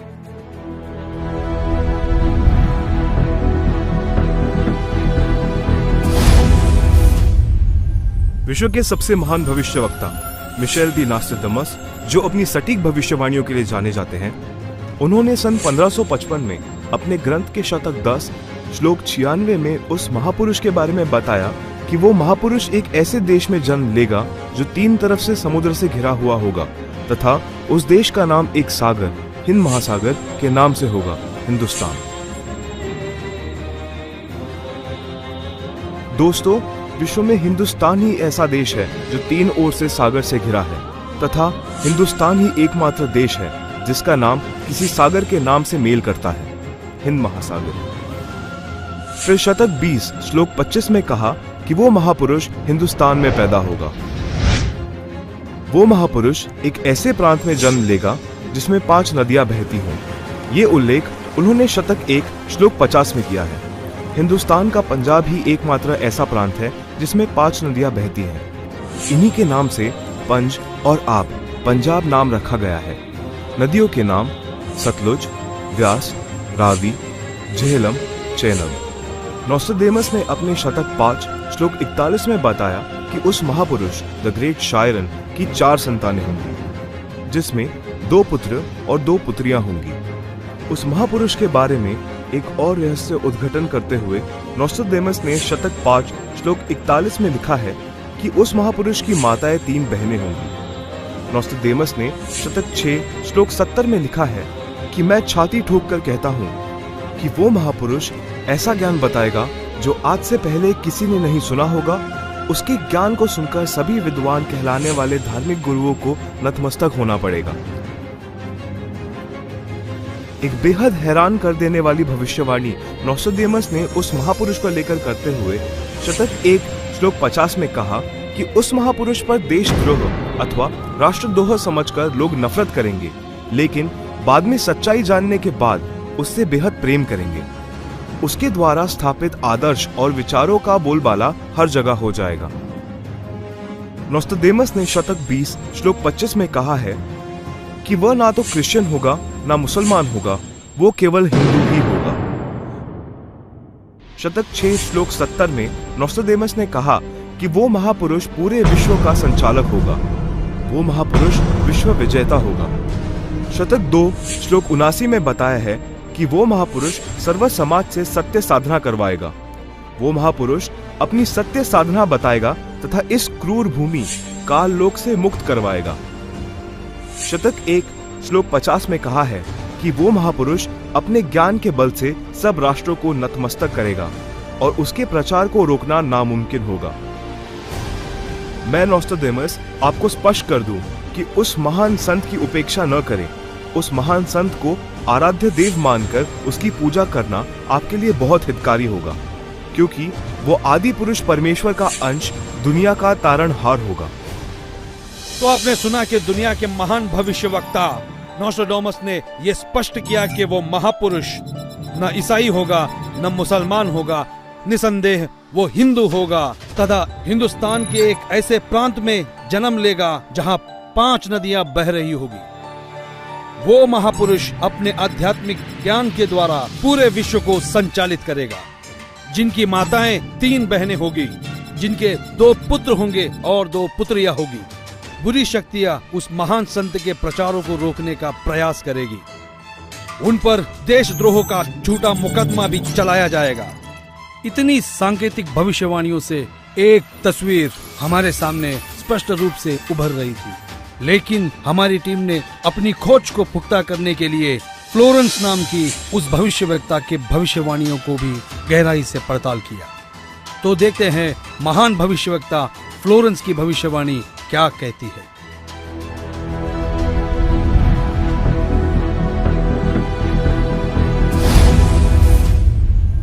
न्यू जर्सी अमेरिका की प्रसिद्ध भविष्यवक्ता फ्लोरेंस की बेहद रोचक और सटीक भविष्यवाणी करके दुनिया को चौंकाने वाली इस महिला भविष्यवक्ता ने उस महापुरुष के स्वरूप को अपनी लेखनी में इस कदर उतारा है कि सुनकर दांतों तले उंगलियां दबाने पर मजबूर हो जाएंगे। भविष्यवक्ता फ्लोरेंस ने अपनी लिखी पुस्तक golden light of new era में 1960 में लिखा है कि जब मैं ध्यान लगाती हूँ तो अक्सर एक संत को देखती हूँ। उसके सर पर सफेद बाल हैं, ना दाढ़ी है ना मूछें हैं। वह गौरव वर्ण का है। उनके लालट पर आकाश से एक नक्षत्र के प्रकाश की किरणें निरंतर बरसती रहती हैं। मैं देखती हूँ वह संत अपनी कल्याणकारी विचारधारा तथा अपने सच्चरित्र प्रबल अनुयायियों की शक्ति से संपूर्ण विश्व में नए ज्ञान का प्रकाश फैला रहा है। उनमें इतनी शक्ति है कि वह प्राकृतिक परिवर्तन भी कर सकते हैं। मैं उस पवित्र स्थान पर एक प्रचंड तपस्वी को देख रही हूँ, जिसका तेज बड़ी तेजी से फैल रहा है। मनुष्य में सोए देवत्व को जगाने तथा धरती को स्वर्ग जैसा बनाने के लिए वह संत दिन रात प्रयत्न कर रहे हैं। मैं भविष्य के विषय में एक बहुत महत्वपूर्ण बात बता रही हूँ। 20वीं शताब्दी के अंत में भारतवर्ष में एक प्रकाश निकलेगा। यह प्रकाश पूरी दुनिया को उन दैवी शक्तियों के विषय में जानकारी देगा जो अब तक हम सभी के लिए रहस्यमय बनी हुई है। एक दिव्य महापुरुष द्वारा यह प्रकाश पूरे विश्व में फैलेगा। वह सभी को सत्मार्ग पर चलने की प्रेरणा देगा। समस्त दुनिया में एक नई सोच की ज्योति फैलेगी। जब मैं ध्यान अवस्था में होती हूँ तो अक्सर ये दिव्य महापुरुष मुझे दिखाई देते हैं। फ्लोरेंस ने बार बार इस संत या दिव्य पुरुष का जिक्र किया है। साथ ही यह भी बताया है कि उत्तरी भारतवर्ष के एक पवित्र स्थान पर वह मौजूद है। नोस्ट्राडामस की तरह फ्लोरेंस की भविष्यवाणी भी उस महापुरुष की तरफ इशारा कर रही है। लगे हाथों हमारी टीम ने उस महान भविष्यवक्ता की भविष्यवाणी को भी खंगाल डाला, जो अपने सटीक भविष्यवाणी की वजह से चर्चा में रहे हैं। तो आइए देखते हैं इंग्लैंड के महान भविष्यवक्ता कीरो का क्या कहना है।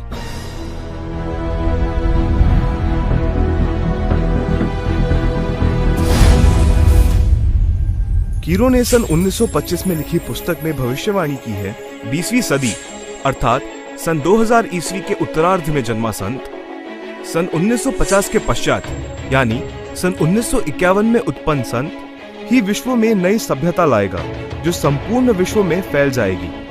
भारत का वह एक व्यक्ति सारे संसार में ज्ञान क्रांति ला देगा। दोस्तों देखते हैं क्या कहते हैं दुनिया के महान भविष्यवक्ता वेजिलेटिन।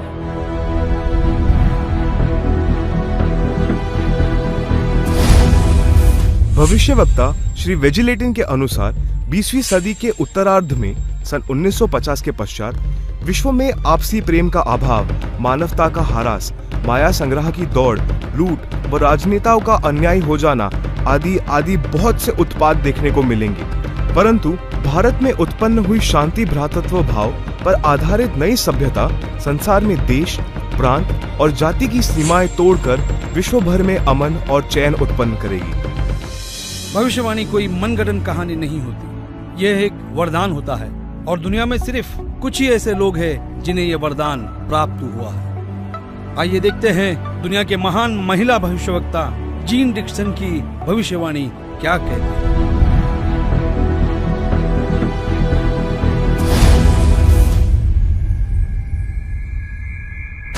अमेरिका की महिला भविष्यवक्ता जीन डिक्सन के अनुसार 20वीं सदी के अंत से पहले विश्व में एक घोर हाहाकार तथा मानवता का संहार होगा। वैचारिक युद्ध के बाद आध्यात्मिकता पर आधारित एक नई सभ्यता संभवतः भारत के ग्रामीण परिवार के व्यक्ति के नेतृत्व में जमेगी। और संसार युद्ध को सदा सदा के लिए विदा कर देगी। अमेरिका आज के युग का सबसे शक्तिशाली और विशाल देश माना जाता है। अमेरिका के विद्यालय और शिक्षा दुनिया भर में मशहूर है। संशोधन का केंद्र है अमेरिका। आइए देखते हैं अमेरिका के महान भविष्यवक्ता एंडरसन की भविष्यवाणी क्या कहती है।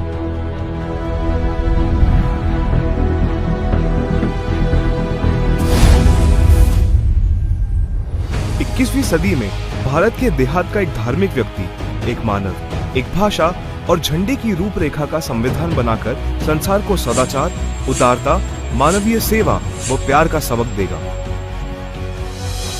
हम दुनिया भर के भविष्यवक्ताओं की भविष्यवाणियों पर रिसर्च कर चुके हैं। दुनिया के हर देश के भविष्यवक्ताओं को खंगाल चुके हैं। हमारी रिसर्च टीम ने हंगरी की महान भविष्यवक्ता बोरिस्का की भविष्यवाणी को डिकोड किया। जानना चाहते हैं कैसे? आइए देखते हैं।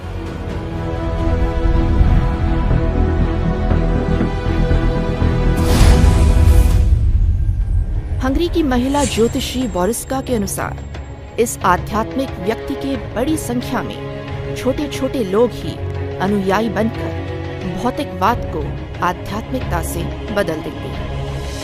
फ्रांस एक ऐसा देश है जिसने दुनिया में एक नई क्रांति लेकर आया है। फ्रांस की भविष्यवक्ताओं की भविष्यवाणी जैसे पत्थर पर खींची एक लकीर है। हमारी रिसर्च टीम ने फ्रांस के प्रसिद्ध भविष्यवक्ता डॉक्टर जुवेलन की भविष्यवाणी को जानने की कोशिश की। आइए देखते हैं हमें क्या मिला है।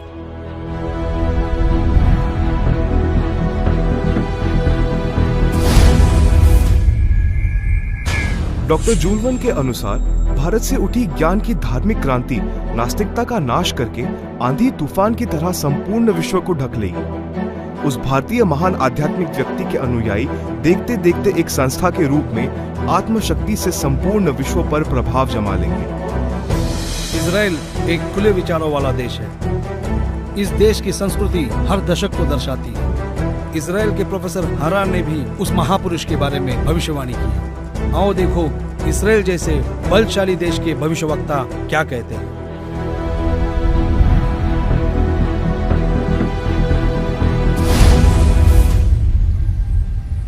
इजराइल के प्रोफेसर हरार के अनुसार भारत देश का एक दिव्य महापुरुष मानवतावादी विचारों से आध्यात्मिक क्रांति की जड़ें मजबूत कर देगा और सारे विश्व को अपने विचार सुनने को बाध्य होना पड़ेगा। भारत के अधिकतर राज्यों में राष्ट्रपति शासन होगा, पर बाद में नेतृत्व धर्मनिष्ठ वीर लोगों पर होगा जो एक धार्मिक संगठन के आश्रित होंगे। दुनिया का ऐसा कोई कोना नहीं जिसके भविष्यवक्ता की भविष्यवाणी हमने छोड़ी है। आइए देखते हैं नॉर्वे के भविष्यवक्ता ने अपनी भविष्यवाणी में सीधे और साफ लफ्जों में कैसे भारत का उल्लेख किया है।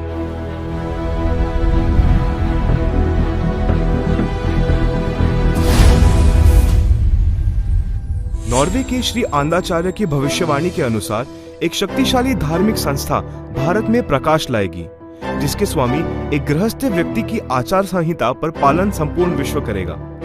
धीरे धीरे भारत औद्योगिक, धार्मिक और आर्थिक दृष्टि से विश्व का नेतृत्व करेगा और उसका विज्ञान, आध्यात्मिक तत्व ज्ञान ही पूरे विश्व को मान्य होगा। सिखों के महान गुरु श्री गुरु नानक जी किसी परिचय के मोहताज नहीं है। हमने उनकी भविष्यवाणी को पढ़ा और जानने की कोशिश की तो हम हैरान रह गए।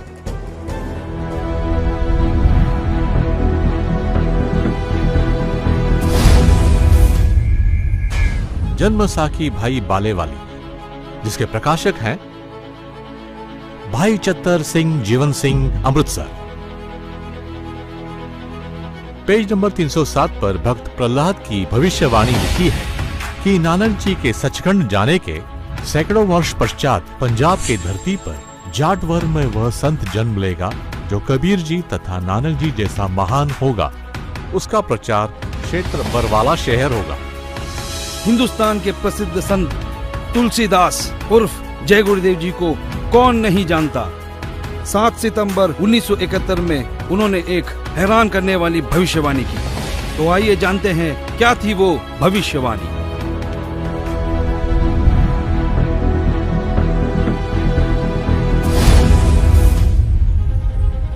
हिंदुस्तान के प्रसिद्ध संत श्री तुलसीदास जी उर्फ जय गुरुदेव को हर कोई जानता है, जिनका बहुत बड़ा आश्रम मथुरा में स्थापित है। उन्होंने 7 सितंबर 1971 में भविष्यवाणी की थी, जो अपनी पत्रिका शाकाहारी पत्रिका में पेज नंबर 50 में लिखा है कि वो अवतार जिसकी लोग प्रतीक्षा कर रहे हैं वो 20 वर्ष का हो चुका है। यदि उसका पता बता दूं तो लोग उसके पीछे पड़ जाएंगे। अभी ऊपर से बताने का आदेश नहीं हो रहा है। मैं समय का इंतजार कर रहा हूँ।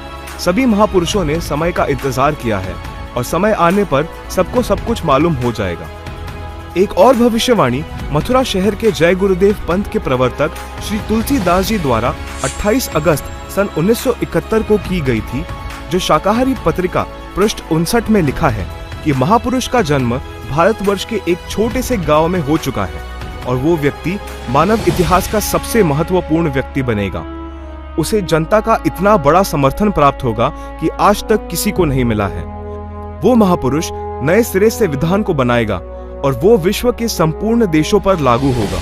उसका एक झंडा होगा, उसकी एक भाषा होगी। शाकाहारी पत्रिका का उपरोक्त वर्णन पुस्तक जय गुरुदेव की अमरवाणी भाग 2 के पृष्ठ 50 तथा 59 पर लिखा है, जिसकी लेखिका है दिव्या शर्मा तथा मृदक है अर्जुन प्रिंटिंग प्रेस, पुराना बस स्टैंड, मथुरा।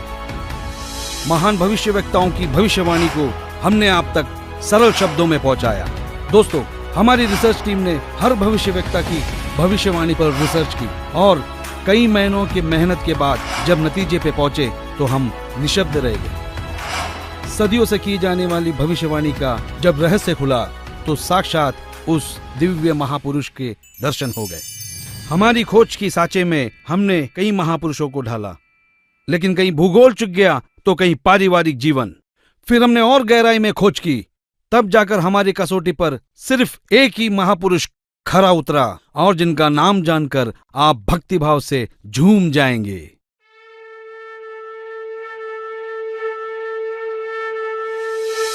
जी हाँ, जगत गुरु तत्वदर्शी संत रामपाल जी महाराज ही वो महापुरुष है जो इस पृथ्वी और मानवता का उद्धार करने के लिए हिंदुस्तान में जन्मे हैं। जगत गुरु तत्वदर्शी संत रामपाल जी महाराज ही वो महापुरुष है जिनके बारे में दुनिया भर के भविष्यवक्ता अपनी भविष्यवाणियों में कहते आए हैं। जी हाँ, संत रामपाल जी ही वो महापुरुष है जिनके 2 पुत्र और 2 पुत्रियां हैं और उनकी माताएं 3 बहनें हैं। वो महापुरुष संत रामपाल जी महाराज ही है जिनका जन्म 8 सितंबर 1951 में पंजाब प्रांत में हुआ। सन 1966 में हरियाणा प्रांत पंजाब से अलग हुआ था। जी हाँ, वो महापुरुष संत रामपाल जी है जिन्होंने दुनिया के सारे संतों को आध्यात्मिक ज्ञान चर्चा में निरुत्तर किया है। उनके आध्यात्मिक ज्ञान का लोहा सारी दुनिया मानती है। संत रामपाल दास जी का जन्म 8 सितंबर 1951 को छोटे से गांव धनाना, जिला सोनीपत में, उस समय पंजाब प्रांत वर्तमान में हरियाणा में हुआ है, जो 7 सितंबर 1971 में 20 वर्ष के होने वाले वो महापुरुष कोई और नहीं, संत रामपाल जी महाराज है। अपने ज्ञान के बूते संसार को हैरान करने वाले वो महापुरुष संत रामपाल जी महाराज है। देशद्रोह का झूठा मुकदमा जिन पर लगा है वो कोई और नहीं, संत रामपाल जी ही है, जिनके सिर पर सफेद बाल है और न दाढ़ी और न मूछ है। वो संत रामपाल जी ही है। दुनिया से सारी बुराइयों को खत्म करने वाले कोई और नहीं, वो संत रामपाल जी ही है। संत रामपाल जी ने दैवीय शक्तियों का ज्ञान दिया जो आज तक संसार के लिए रहस्य बनी हुई थी कि गीता अध्याय 18 श्लोक 62 में गीता ज्ञान बोलने वाला अपने से अन्य किस परमेश्वर की शरण में जाने को कह रहा है। अर्जुन ने गीता अध्याय 8 श्लोक 1 में पूछा कि आपने गीता अध्याय 7 श्लोक 29 में जिस तत्व ब्रह्म के विषय में बताया है वह कौन है। उसके उत्तर 8वें अध्याय के श्लोक 3 में दिया है। कहा है कि वह परम अक्षर ब्रह्म है जिसके विषय में संत रामपाल जी ने संपूर्ण ज्ञान अपने सत्संगों में दिया है। अधिक जानकारी के लिए पढ़े पुस्तक ज्ञान गंगा, गीता तेरा ज्ञान अमृत, जीने की राह, अंधश्रद्धा भक्ति, खतरा ए जान।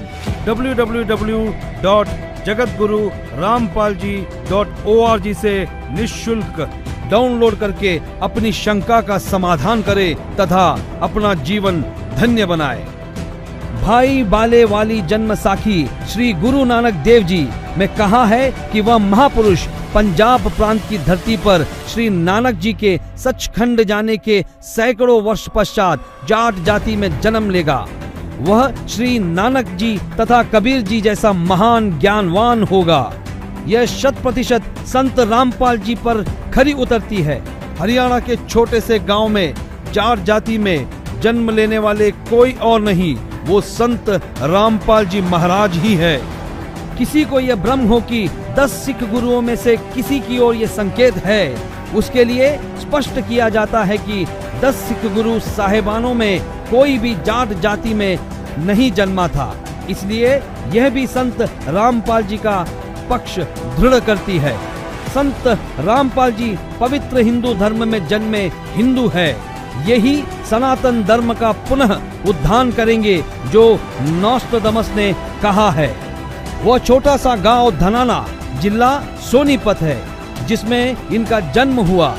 जो देहाती गृहस्थी व्यक्ति दुनिया को शिष्टाचार, आपसी भाईचारे का पाठ पढ़ाकर बिखरे बटे मानव समाज को एक करेगा, नई सभ्यता की नींव रखेगा। सर्वप्रथम अपने हिंदू बंधुओं को ज्ञान समझाएगा। वे ऐसे हड़बड़ाकर उठेंगे जैसे कोई गहरी नींद से जागता है। भारत के देहात से उठी आध्यात्मिक क्रांति नास्तिकता का नाश करके आंधी की तरह पूरे विश्व को ढक लेगी। यह ज्ञान इन पुस्तकों में है। ये सारी निशानियां सदियों पहले महान भविष्यवक्ताओं ने बताई थी, जो निसंदेह संत रामपाल जी महाराज की तरफ ही इशारा करती है। जी हाँ, वो महापुरुष संत रामपाल जी महाराज ही हैं जिनके बारे में सारी भविष्यवाणियां की गई। संत रामपाल जी महाराज ही वो महापुरुष है जिनकी ऊर्जा से अखंड पृथ्वी पर फिर एक बार स्वर्ण युग आएगा, विश्व युद्ध भी टलेगा, मानव उद्धार भी होगा और राम राज्य फिर से स्थापित होगा। हिंदुस्तान विश्व धर्म गुरु के रूप में प्रसिद्ध होगा। ये हम नहीं, दुनिया के महान भविष्यवक्ताओं की भविष्यवाणी में कहा गया है, जो आज हमने आप तक पहुंचाया। तो बोलो जगत गुरु तत्वदर्शी संत रामपाल जी महाराज की जय।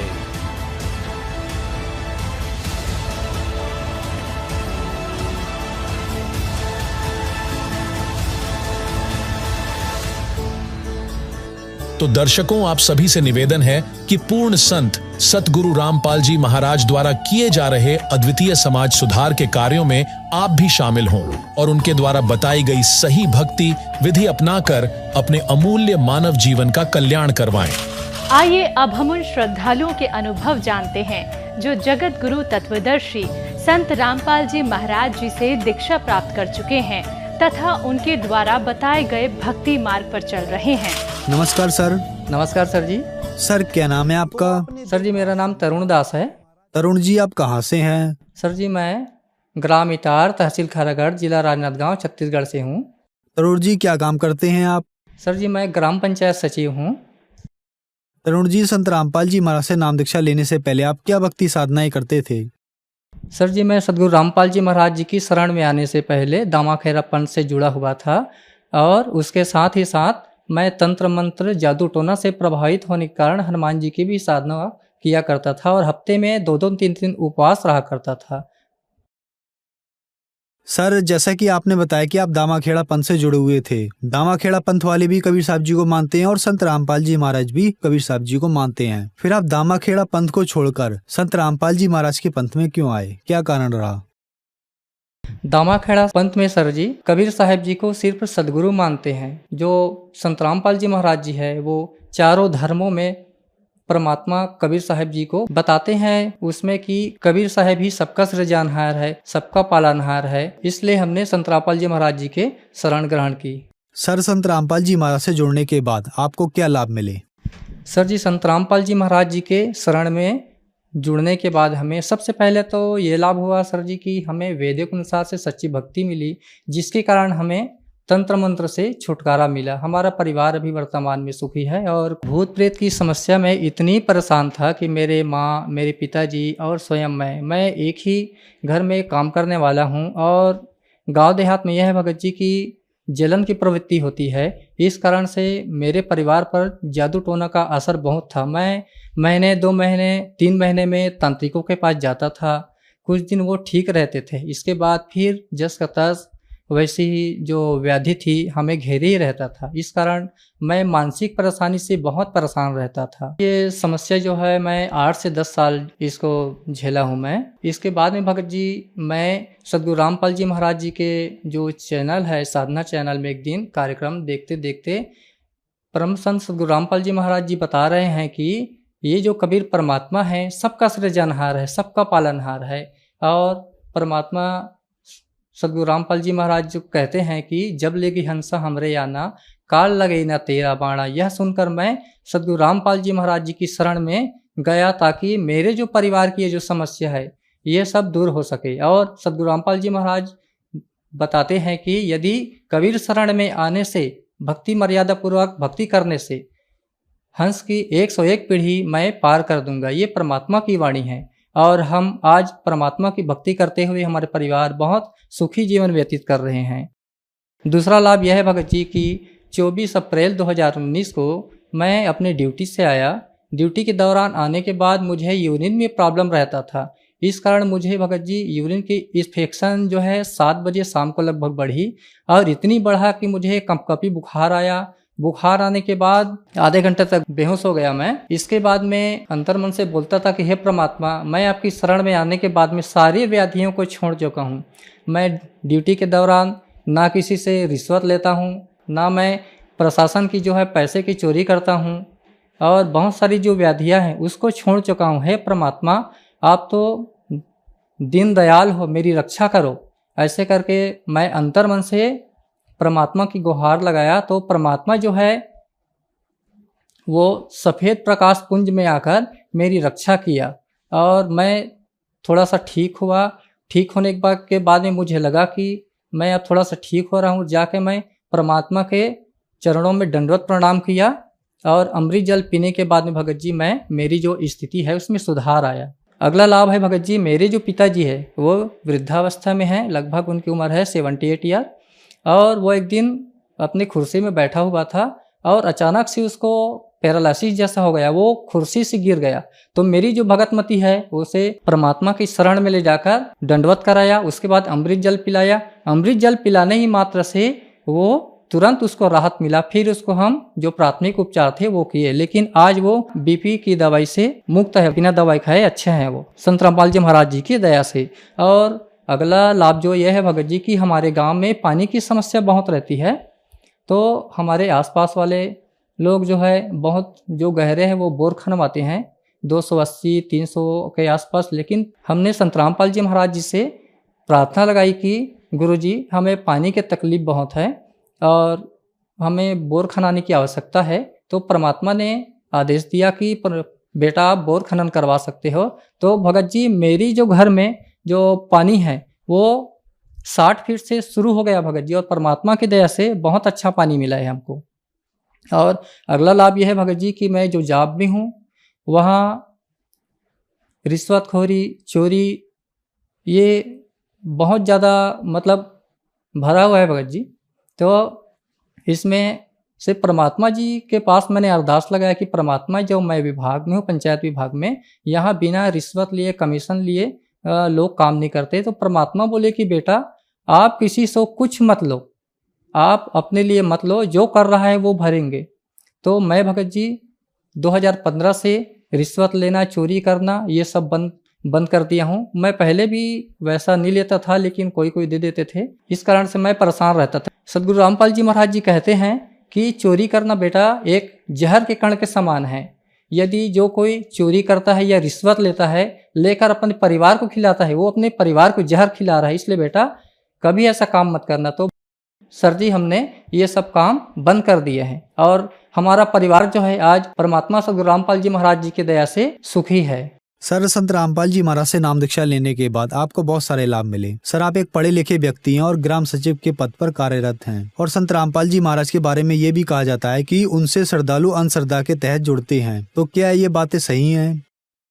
नहीं सर जी, संत रामपाल जी महाराज जी के शरण में जो जाते हैं वो पूरे ज्ञान को समझ के जाते हैं। मैं स्वयं भगत जी सदगुरु रामपाल जी महाराज जी की शरण में आने से पहले कबीर जी को मानते थे, लेकिन मैं एक दिन चैनल में गुरु जी को देखा कि कबीर साहब को तो परमात्मा बता रहे हैं और सभी में प्रमाण दिखा रहे हैं, तो मैं भी पढ़ा लिखा हूँ, अपने वेदों में देखा तो मैं पढ़ लिख के गया हूँ। और जो यहाँ भी आते हैं सदगुरु रामपाल जी महाराज जी की शरण में, पढ़ा लिखा हुआ आदमी आते हैं, मेरी भी पहचान वाले हैं, वकील है, पुलिस है, बटालियन भी हैं, ये सब मेरे भाई लोग सब पढ़े लिखे हैं, सभी ग्रंथों में मिलान करते हैं। ये सभी लोग प्रमाण देखकर ही सदगुरु रामपाल जी महाराज जी के शरण में आए हैं। सर, बहुत सारे कबीर पंथी अभी भी दावा खेड़ा पंथ में जुड़े हुए हैं, उनके लिए आप क्या कहना चाहेंगे? सर, मैं जो दामा खेड़ा पंथ में जुड़ा हुआ है वो भी परमात्मा के अंश धर्मदास जी के वंशज है, लेकिन कबीर सागर में कहा गया है परमात्मा कबीर जी द्वारा कि छठे जो पीढ़ी आएगी उसमें बेटा काल घुस जाएगा। इस कारण से वहाँ के जो कबीर सागर में भी उन लोग तोड़ मड़ोड़ कर दिए हैं। दामा खेड़ा वाले जो लोग हैं सर जी, वेदों के विपरीत, कबीर साहब के वाणी के विपरीत नाच गाना चुंडन मुंडन करवाते हैं। ये सब कबीर साहब जी के वाणी के विपरीत है। परमात्मा कबीर साहब जी कहते हैं, मूड मुड़ाए हरि मिले तो सब कोई लय मुड़ाए, बार बार के मूड़ते भेड़ न बैकुंठ जाए। और समाजों में भी यह प्रचलित है भगत जी कि सर जी की जो भी कोई आदमी ख़त्म हो जाता है तो मूड मुड़वाते हैं, और मूड नहीं मुड़वाए तो छुआ नहीं उतरते हैं। दामा खेड़ा पंथ में जो लोग जुड़े हुए हैं, मैं उन लोगों से ये कहना चाहता हूँ कि आप लोग शिक्षित हैं, पढ़े लिखे हुए हैं, आप लोग प्रमाणों को मिलाइए। मिलाने के बाद में आप तर्क कीजिए क्या सही है क्या गलत है।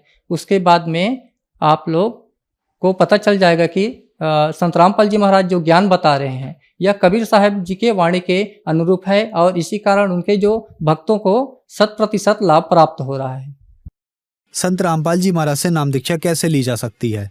परम संत गुरु रामपाल जी महाराज जी से नाम दीक्षा इस प्रकार ले सकते हैं भगत जी कि विभिन्न चैनलों में कार्यक्रम आती है, उसके नीचे पट्टी फ्लैश होते रहते हैं, उसमें जो नंबर आते रहते हैं उसमें फ़ोन लगाकर अपने जिला राज्य का पता कर सकते हैं कि कहाँ नामदान केंद्र है। वहाँ जाके सदगुरु रामपाल जी महाराज जी से नाम दीक्षा ले सकते हैं। धन्यवाद सर। सत साहेब।